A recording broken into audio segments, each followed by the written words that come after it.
Well, you definitely want to see that, I like to I guess for my clients, I like to bring them things that are new, but not too new. I generally am not the first one who's going to try something else. So having some case studies, some references to talk to, I look at outcomes. I mean, are they moving the needle? Are their claims costs going down? Are they saving money? When we look at, the per employee per year cost of healthcare claims, are those going down? That's a really simple metric is, if my per employee per year claims cost was $10,000 in year one when I start using your program, is it still $10,000? Is it $11,000? Is it $8,000? So for me, that's a great metric.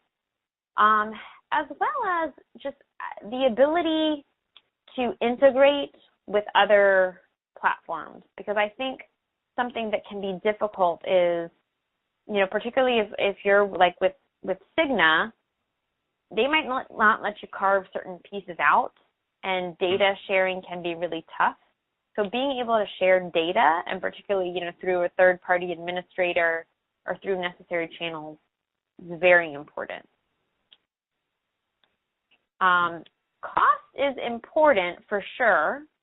Like I was saying, quantum is really expensive. I don't remember the exact cost, but I want to say quantum is like $30 per employee per month. That's just like a really hard thing to get an employer to bite on that one, unless they just so believe in it. It's a hard, even if they believe in it. That's a big cost when their overall admin fee might be $40 PEPM. So having a reasonable cost, it's really easy for me to put in something that's less than $5 PEPM. It's a little bit harder, 5 to 10, but still very doable. But I've got to be able to show that there's ROI and that there's outstanding customer service. Like if I'm going to do this, are my employees just going to love this and have a really great concierge type experience? Mm-hmm. So, speaking a little more broadly, where do you see the innovation, within the context of care? Sorry, you cut out. Within the context of what? Complex care specifically.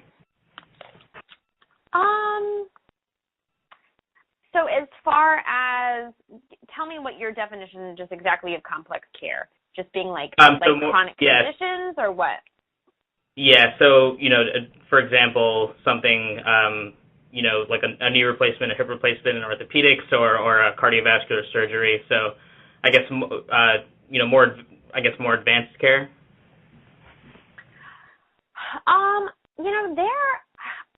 I think that goes back to the concierge type thing. I think those are great innovations of being able to help navigate people to provide them with second opinion services.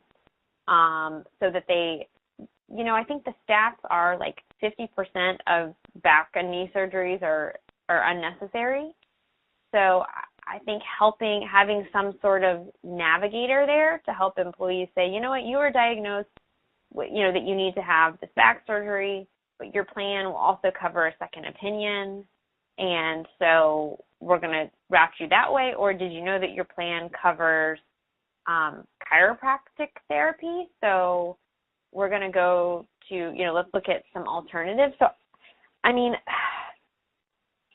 don't know that I'm seeing a ton of innovations of exactly, once they're getting the care, other than going abroad. I guess I'd consider that an innovation that I do believe in. I think that there can be some really great solutions from going abroad, but I think it's helping them navigate to make sure did they actually need that service, and was there a less invasive alternative? Mm-hmm.